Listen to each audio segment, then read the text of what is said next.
दोस्तों, शायद आपने भी ये खबर सुनी ही हो कि भारत का ही नहीं बल्कि एशिया का सबसे बड़ा एयरपोर्ट अब ग्रेटर नोएडा से कुछ ही दूर जेवर नाम के शहर में बनने जा रहा है। बहुत से लोगों के लिए खबर थोड़ी अटपटी थी, क्योंकि सिर्फ 100 किलोमीटर से कम की दूरी पर ही भारत का सबसे बड़ा एयरपोर्ट IGI ऑलरेडी मौजूद है। तो ऐसे में यहीं पर एक और बड़ा एयरपोर्ट बनाकर सरकार क्या हासिल करना चाहती है? क्या दिल्ली NCR के एरिया को इस एयरपोर्ट की ज्यादा जरूरत थी या फिर देश के दूसरे इलाकों को? ऐसे ही कई सवालों का जवाब हम तलाशेंगे आज की अपनी इस वीडियो में। आइए देखिए, सबसे पहले हम अगर इस समय देश के बिजिएस्ट एयरपोर्ट्स की बात करें तो उसमें दिल्ली के इंदिरा गांधी इंटरनेशनल एयरपोर्ट का नंबर सबसे पहले आएगा, जो हर साल 6 से 7 करोड़ पैसेंजर्स को हैंडल करने की क्षमता रखता है। नोएडा इंटरनेशनल एयरपोर्ट के नाम से बनाए जा रहे इस नए एयरपोर्ट को IGI से दोगुना ट्रैफिक हैंडल करने के लिए बनाया जा रहा है। 1 लाख करोड़ की कीमत से बनने वाले इस एयरपोर्ट के जब सभी फेजेस कंप्लीट हो जाएंगे तो ये करीब 10 से 12 करोड़ पैसेंजर्स को हर साल सर्व कर पाएगा। 7200 एकड़ में फैले इस एयरपोर्ट में से 4 से 5 टर्मिनल्स बनाने का प्लान बनाया गया है। अब बात करते हैं कि क्या दिल्ली NCR के एरिया के लिए ये एयरपोर्ट जरूरी है। देखिए, अगर हम IGI एयरपोर्ट की बात करें तो ये दुनिया के 9th बिजिएस्ट एयरपोर्ट में से एक है। साथ ही इसमें अभी एक चौथे रनवे को भी ओपन किया गया है, जिसके बाद अब ये एयरपोर्ट हर दिन करीब 2000 फ्लाइट्स को हैंडल कर सकता है। इसके अलावा दिल्ली NCR के अंदर सफदरजंग एयरपोर्ट और हिंडन एयरपोर्ट पर भी पहले से ही मौजूद है। तो आखिर इस एक्सपेंशन की क्या वजह है, इसे डिटेल में समझने के लिए हमें इतिहास में जाना पड़ेगा। 1918 वो साल था जब दिल्ली को अपना पहला एयरपोर्ट मिला। इस एयरपोर्ट को वेलिंगटन एयरफील्ड के नाम से जाना जाता था। यहाँ पर उस समय ब्रिटिश रॉयल एयरफोर्स के प्लेन्स आते थे, जहाँ पर पायलट्स अपनी एक्सरसाइज कंडक्ट किया करते थे। 1927 से यहाँ पर कमर्शियल फ्लाइट्स का आना शुरू हो गया था। 1928 में यहाँ पर दिल्ली फ्लाइंग क्लब भी खोला गया, जहाँ पर अमीर फ्लाइट एंथुसियास्ट पर्सनल फ्लाइट्स के लिए आते थे। अब यहीं पर एक प्लेन उड़ाते हुए 1980 में इंदिरा गांधी के बेटे संजय गांधी की भी मौत हो गई थी। लेकिन लंबे समय तक वेलिंगटन एयरपोर्ट को मिलिट्री द्वारा ही इस्तेमाल किया जाता था। आजादी के बाद इस एयरपोर्ट का नाम बदलकर सफदरजंग एयरपोर्ट कर दिया गया था और आज भी इसका यही नाम है। ये तब दिल्ली का मेन एयरपोर्ट हुआ करता था और आजादी के बाद जहां पैसेंजर फ्लाइट्स भी उड़ने लगी थी। जी हाँ, जैसे जैसे प्लेन्स की टेक्नोलॉजी इवॉल्व करने लगी तो जेट इंजन्स ज्यादा पावरफुल हो गए। इसके साथ साथ अब एयरक्राफ्ट का साइज भी बढ़ने लगा। अब इन नए एयरप्लेन्स को लैंडिंग और टेक ऑफ के लिए ज्यादा स्पेस की जरूरत थी। यही वजह थी कि 1962 में सफदरजंग एयरपोर्ट की ज्यादातर कमर्शियल फ्लाइट्स को पालम एयरपोर्ट की तरफ शिफ्ट कर दिया, जिसे आज हम इंदिरा गांधी इंटरनेशनल एयरपोर्ट के नाम से जानते हैं। पालम एयरपोर्ट को 1932 में बनाया गया था और ये एक एयरफोर्स बेस हुआ करता था। तब इसमें 2 क्रॉस रनवेज हुआ करते थे, जिसमें से एक को टैक्सी वे बना दिया गया और दूसरे रनवे को एक्सपैंड करके कमर्शियल फ्लाइट्स के लिए अनुरूप कर दिया गया। 1979 से 80 के करीब 30 लाख डोमेस्टिक और इंटरनेशनल पैसेंजर साल भर में इस एयरपोर्ट को यूज कर रहे थे। इस समय एयरपोर्ट पर सिर्फ एक ही टर्मिनल था। जल्द ही पैसेंजर डिमांड को देखते हुए 1986 में टर्मिनल 2 को बना दिया गया। टर्मिनल 2 पिछले टर्मिनल से साइज में 4 गुना बढ़ा था। इसे बनाने की एक बड़ी वजह उस समय की एशियन गेम्स थी, जिन्हें उस साल भारत होस्ट कर रहा था। अब T2 के बनने के बाद सभी इंटरनेशनल फ्लाइट्स को इसी टर्मिनल पर शिफ्ट कर दिया गया। 1986 में ही इस एयरपोर्ट का नाम बदलकर IGI एयरपोर्ट कर दिया गया था। धीरे धीरे IGI एयर इंडिया समेत कई मेजर इंटरनेशनल एयरलाइंस के हब के रूप में डेवलप होना शुरू हो गया। 90 के दशक में जब भारत में इकोनॉमिक लिबरलाइजेशन का दौर आया, तब एयर ट्रैवल को एक और बड़ा बूस्ट मिला। न सिर्फ अब दुनिया भर से लोग भारत की तरफ आ रहे थे, बल्कि नई वेल्थ के साथ मिडिल क्लास इंडियंस ने भी एयरप्लेन से ट्रैवल करना शुरू कर दिया था। लोगों के बिहेवियर के साथ साथ अब टेक्नोलॉजी भी बदल रही थी। मार्केट में अब एयरबस A330 और बोइंग 747 जैसे प्लेन्स आ गए थे, जो साइज में बहुत बड़े थे और ज्यादा पैसेंजर्स को लेकर फ्लाई कर सकते थे। यही वजह थी कि इन एयरप्लेन्स को 3.5 से 4 किलोमीटर लंबा रनवे भी चाहिए होता था। टर्मिनल्स में भी सुपर वाइड गेट्स की जरूरत थी ताकि इन बड़े एयरक्राफ्ट्स को अकोमोडेट किया जा सके। अगर हम 2006 और 2007 के पैसेंजर नंबर्स को भी देखें तो 1980 में ये नंबर 30 लाख था, लेकिन 2006 आते आते ये नंबर तकरीबन 1.65 करोड़ हो गया था। एक इंटरेस्टिंग बात यहाँ पर यह है दोस्तों कि 2006 में IGI के T1 और T2 टर्मिनल्स की टोटल कैपेसिटी 1.25 करोड़ पैसेंजर्स को हैंडल करने की थी, जिसका मतलब है कि ये अपनी कैपेसिटी से 30% ज्यादा पैसेंजर्स को हैंडल कर रहा था। इसके बाद जब अगले साल 3.8 किलोमीटर लंबा एक नया रनवे यहाँ पर खुल गया तो पैसेंजर्स का यहाँ पर आना और भी ज्यादा हो गया। अब इस नई समस्या को सुलझाने के लिए एयरपोर्ट अथॉरिटी ऑफ इंडिया को जल्द ही कुछ करना था। यहाँ पर हमें यह भी नहीं भूलना होगा कि 2010 में भारत में कॉमनवेल्थ गेम्स के कारण भी एयरपोर्ट अथॉरिटी पर प्रेशर था। जल्द से जल्द इस समस्या से निपटने के लिए प्राइवेट कंपनीज का सहारा लिया जाने लगा ताकि जल्द से जल्द नए टर्मिनल्स और रनवे बनाए जा सके। इस प्रोजेक्ट में हजारों करोड़ों का खर्च आने वाला था, इसलिए एयरपोर्ट के राइट्स को दिल्ली इंटरनेशनल एयरपोर्ट लिमिटेड यानी कि DIAL को बेच दिए गए। DIAL के अंदर 4 मुख्य स्टेक होल्डर्स थे, जिसमें GMR ग्रुप, फ्रापोर्ट, मलेशिया एयरपोर्ट्स और एयरपोर्ट अथॉरिटी ऑफ इंडिया खुद भी शामिल थी। अब मलेशिया एयरपोर्ट ने बाद में भी अपना स्टेक 505 करोड़ में GMR ग्रुप को ही बेच दिया था, जिस वजह से उनके पास एयरपोर्ट का 64% स्टेक आ गया था। इस पब्लिक प्राइवेट पार्टनरशिप का फेहरा ये हुआ कि तेजी से ही एयरपोर्ट की सूरत बदलने लगी और कम समय में ही तीसरा रनवे और टर्मिनल 3 दोनों खोल दिए गए।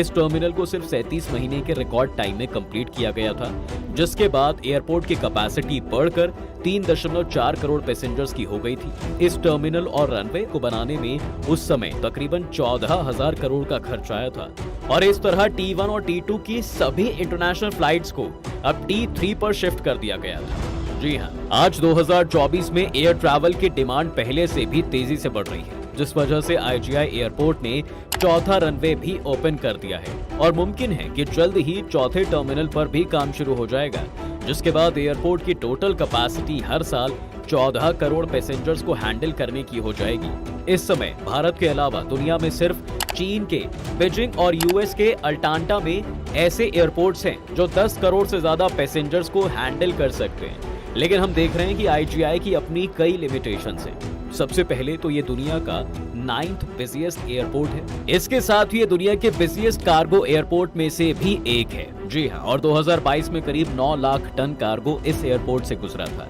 इसके साथ साथ इसके सभी टर्मिनल्स क्योंकि अलग अलग समय पर डेवलप किए गए थे और एक ग्रैंड प्लान पहले से ही मौजूद नहीं था, इसलिए सभी टर्मिनल्स के बीच की कनेक्टिविटी भी बहुत अच्छी नहीं है।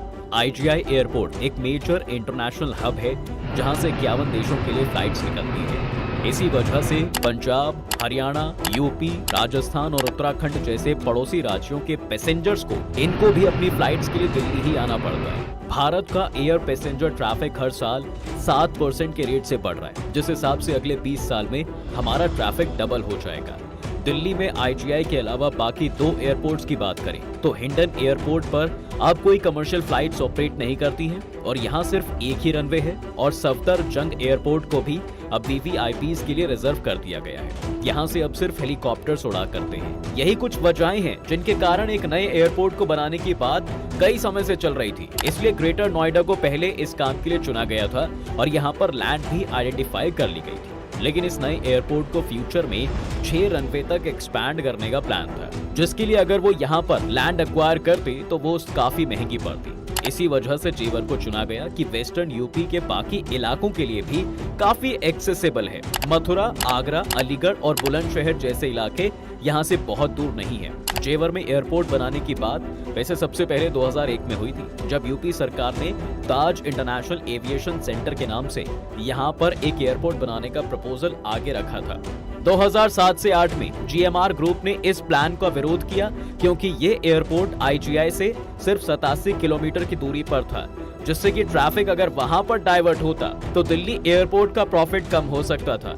2012 में यूपी सरकार ने अपने प्लान्स में कुछ चेंजेस किए और फिर एयरपोर्ट को फिरोजाबाद जिले के एतमादपुर में शिफ्ट करने का सोचा था और 2014 में इसके लिए जमीन भी अलोकेट करनी शुरू कर दी थी, लेकिन केंद्र सरकार ने 2016 में इसे वापस जेवर में शिफ्ट करने के लिए कहा। फिर अगले साल यानी 2017 में यूपी गवर्नमेंट को जल्द से जल्द अपनी प्लानिंग प्रोसेस को कंप्लीट करने की बात कही, क्योंकि हिसार एयरपोर्ट भी केंद्र सरकार से अपने एयरपोर्ट को एक्सपैंड करने की परमिशन चाह रहा था।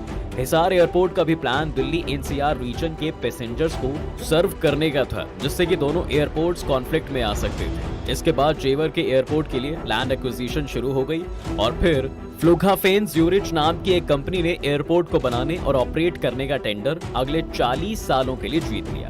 इस एयरपोर्ट को ऑपरेट करने के लिए एक नई कंपनी बनाई गई जिसे Yamuna international airport private limited का नाम दिया गया। अब वैसे तो आईजीआई एयरपोर्ट का स्टेक होल्डर होने के नाते जीएमआर ग्रुप के पास ये राइट था कि भाई वो नोएडा एयरपोर्ट के टेंडर पर भी अपना दावा ठोक सकते थे, लेकिन फ्लुगहाफेन ने उन्हें बीट कर दिया। एयरपोर्ट्स के टेंडर्स में बोली इस बात पर लगाई जाती है कि कौन सी कंपनी सरकार को पर पैसेंजर ज्यादा पैसा दे सकती है। जिसकी बिड सबसे ज्यादा होती है उसे टेंडर मिल जाता है। क्योंकि जीएमआर के पास आईजीआई एयरपोर्ट था, इसलिए हाईएस्ट बिडर से अगर उनका अमाउंट 10% से भी कम होता तो भी उन्हें एयरपोर्ट मिल जाता। लेकिन फ्लुगहाफेन ने करीब 400 रुपए पर पैसेंजर की बिड डालकर ये टेंडर अपने नाम कर लिया। फ्लुगहाफेन ज्यूरिच की बात की जाए तो ये लोग इस वक्त दुनिया में कई एयरपोर्ट्स ऑपरेट कर रहे हैं। उनके 8 एयरपोर्ट साउथ अमेरिका में हैं, जिसके बाद वो साउथ एशिया और साउथ ईस्ट एशिया में एक्सपैंड करने लगे। भारत के अलावा इनके पास इंडोनेशिया और फिलीपींस में भी एयरपोर्ट्स हैं। अब नोएडा एयरपोर्ट की ही बात की जाए तो इस एयरपोर्ट का जो ऑफिशियल प्लान है उसके मुताबिक एयरपोर्ट को 4 फेजेस में कंप्लीट किया जाएगा। फेज 1 की 2 स्टेजेस हैं, जिसमें पहले टर्मिनल का आधा हिस्सा ओपन किया जाएगा जो करीब 1.2 करोड़ पैसेंजर्स को हर साल सर्व कर सकता है। इसके बाद टर्मिनल का बाकी आधा हिस्सा जो अगले साल बनकर कंप्लीट हो जाएगा और उसकी टोटल टर्मिनल कैपेसिटी 3 करोड़ तक पहुंच जाएगी। टर्मिनल 1 को 22 एकड़ में फैली जमीन पर बनाया जा रहा है, जिसमें एक ईस्ट वेस्ट अलाइंड रनवे होगा। फेज 1 की कंस्ट्रक्शन वर्क ऑलरेडी चालू है और इसके बाद फेज 2 की शुरुआत होगी। फेज 2 में भी 2 स्टेजेस हैं और इसमें भी एक टर्मिनल और एक रनवे बनाया जाएगा। पहले 2 फेजेस में सरकार करीब 30,000 करोड़ खर्च कर रही है और दोनों फेजेस के कंप्लीट होने के बाद ये एयरपोर्ट हर साल 7 करोड़ पैसेंजर्स को सर्व कर पाएगा। फेज 3 और 4 में कम से कम 4 नए रनवेज और 2 से नए टर्मिनल्स यहाँ और भी ऐड हो जाएंगे और फेज 4 करीब 2030 तक कंप्लीट हो पाएगा। फिलहाल अभी के लिए जो प्लानिंग है उसमें डिटेल्ड प्लानिंग सिर्फ पहले 2 फेजेस के लिए ही की गई है और फेज 3 और 4 अभी सिर्फ आइडिया के लेवल पर ही है।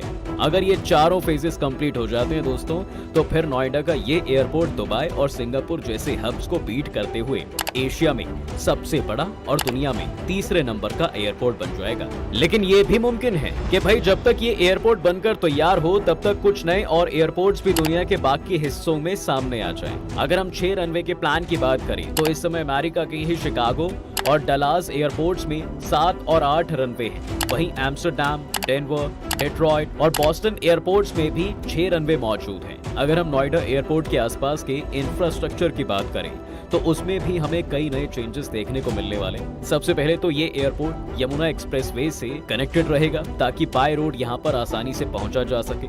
इसके अलावा ग्रेटर नोएडा में जो मेट्रो है उसकी एक्वा लाइन को भी एक्सटेंड किया जाएगा। इस समय एक्वा लाइन का आखिरी स्टेशन नॉलेज पार्क 2 है, जिसे एक्सटेंड करके इस एयरपोर्ट तक लाया जाएगा।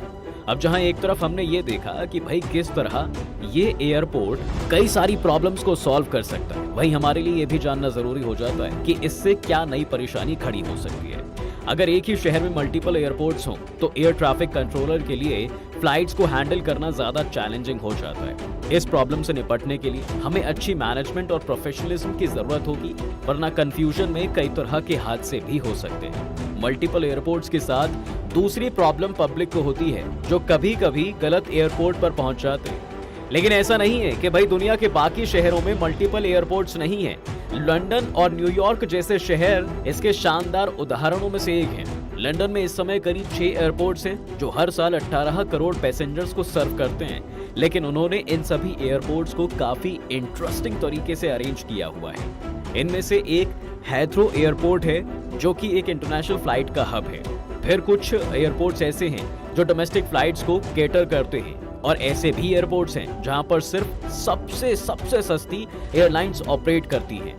इस तरह से उनके सभी एयरपोर्ट्स आपस में कॉम्पीट करने के बजाय एक दूसरे को कॉम्प्लीमेंट करते हैं।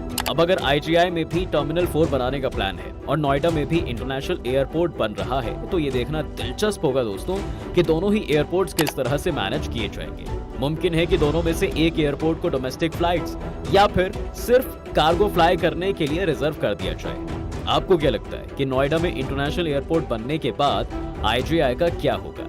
अपनी राय हमें कमेंट सेक्शन में जरूर बताएं। उम्मीद है आपको आज की इस वीडियो में काफी कुछ नया मिला होगा। अगर आपको ये वीडियो पसंद आया है तो वीडियो को लाइक करें और अगर आप इस चैनल पर नए हैं तो जाने से पहले चैनल को सब्सक्राइब करना बिल्कुल ना भूलें।